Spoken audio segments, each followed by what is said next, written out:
is rated PG. It contains themes and scenes which may not be suitable for very young audiences. Parental guidance is advised. Ang kalsadang ito sa China ay bigla na lamang gumuho at gumawa ng malaking butas kung saan nahulog ang isang tao na nagda-drive ng scooter. Nagsigawan naman ang mga tao nung nilamon ng dambuhalang butas ang isang bahay na ito. Muntik ring lamunin ang pulis nang biglang lumaki pa ang butas na ito sa isang kalsada. Ilan lamang ito sa napakaraming sinkhole na bigla na lamang lumitaw sa mga malalaking syudad sa China.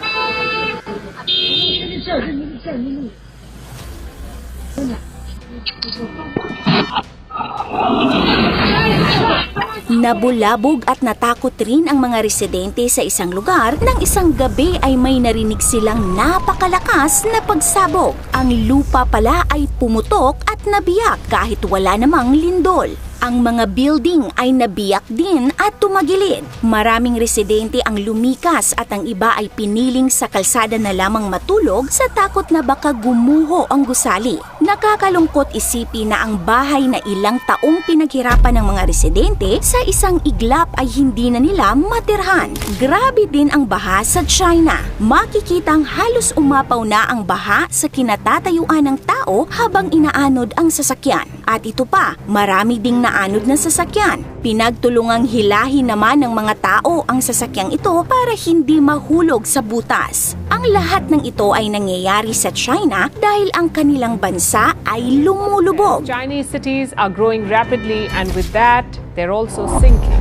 Ayon sa Reuters, halos kalahati ng mga malalaking syudad sa bansa ay unti-unti nang lumulubog. Isa na dito ang Shanghai. Mula noong 1920s hanggang 2023 ay lumubog daw ang Shanghai ng mahigit 3 meters ayon sa BBC. At mahigit 270 million katao ang nakatira sa mga lumulubog na mga lugar sa China.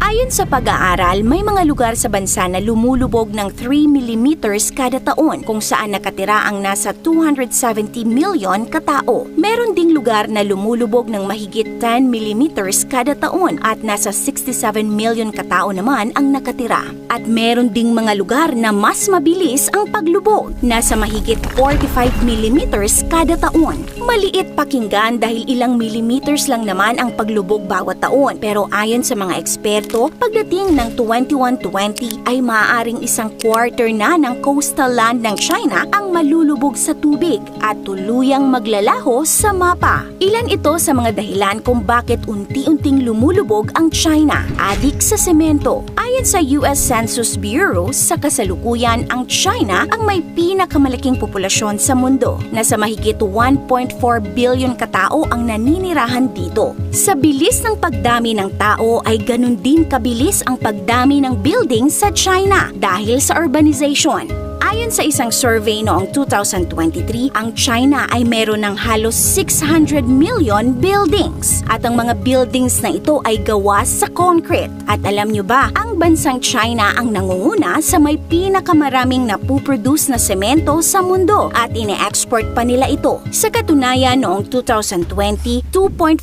billion tons ng semento ang nagamit ng China, 23 times na mas mataas kumpara sa US. Dahil daw sa sobrang daming concrete building sa bansa ay nabibigatan na ang kanilang lupa. Kaya maraming syudad ang unti-unting lumulubog. Maraming butas sa lupa ang nagsilabasan at nabibiyak ang mga lupa. Tulad ng nangyari sa munisipalidad ng Tianjin noong 2023. Nasa mahigit 3,000 katao ang pinalikas mula sa mga buildings sa takot na ito'y gumuho dahil nagkaroon din ng cracks ang mga ito. Dahil rin sa simentadong mga daan ay hindi agad nasisipsip ng lupa ang tubig ulan, kaya nagkakaroon ng flash flood sa ilang syudad sa bansa. Pagkuha ng groundwater, tinuturing ding isa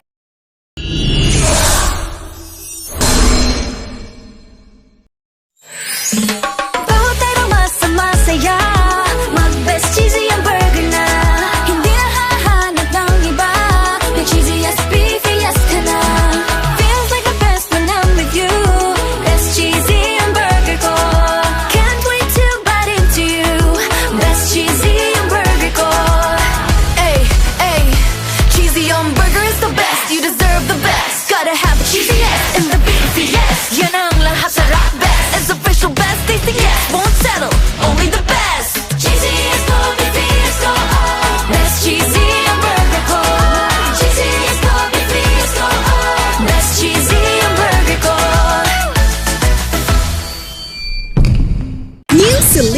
Gummies, loaded with vitamin C to help kids' immunity. I got my new Celine gummies to help my immunity.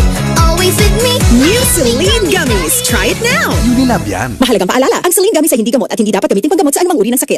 Kamusta po? Si Siren po to.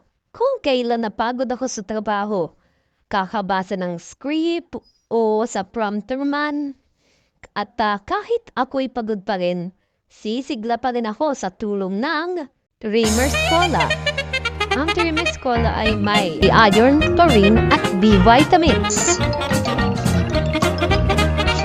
Ayos to ah. Para masiglang araw nyo, mag-Dreamers Cola na ah. 13 pesos lang. Manong Joe po. At Ate Maita, Ngayong June, 9 pesos and 45 centavos per kilowatt hour ang overall electricity rate. 1 peso and 96 centavos per kilowatt hour ang ibinaba mula sa nakaraang buwan. Kahit na tumaas ang transmission charges ng 15 centavos at ng bagong fit-all charges ng 5 centavos na inutos ng ERC, bumaba naman ng 1 peso and 83 centavos ang generation charges. Malaki dapat ang karagdagan charges, Joe. Pero para makagaan sa customers, nakipag-ugnayan si Meralco sa suppliers para hindi singilin ng buo ang generation charges. Inutusan din ng ERC ang mga distribution utilities na hatiin at singilin ang WESM charges sa loob ng 4 na buwan, starting June to September. Dahil may konting delay sa pagdating ng inyong bill ngayong buwan, in-adjust na namin ang due date nito para iwas abala. For more updates, visit our social media channels. Ayon sa pag-aaral, kapag subsub sa trabaho, di healthy ang diet, kulang sa pahinga, maaaring magkulang ang nutrients na isa sa pwedeng maging sanhi ng pagtaas ng blood pressure at sugar, lower energy at immunity. Try doctor-prescribed Centrum Advance. Marami itong protective nutrients like lycopene to help protect your heart, potassium tumutulong sa normal blood pressure, chromium na sumusuporta sa normal blood sugar, plus energy at immunity. Alagaan ang kalusugan, mag-Centrum Advance. This has been Medifacts for Centrum.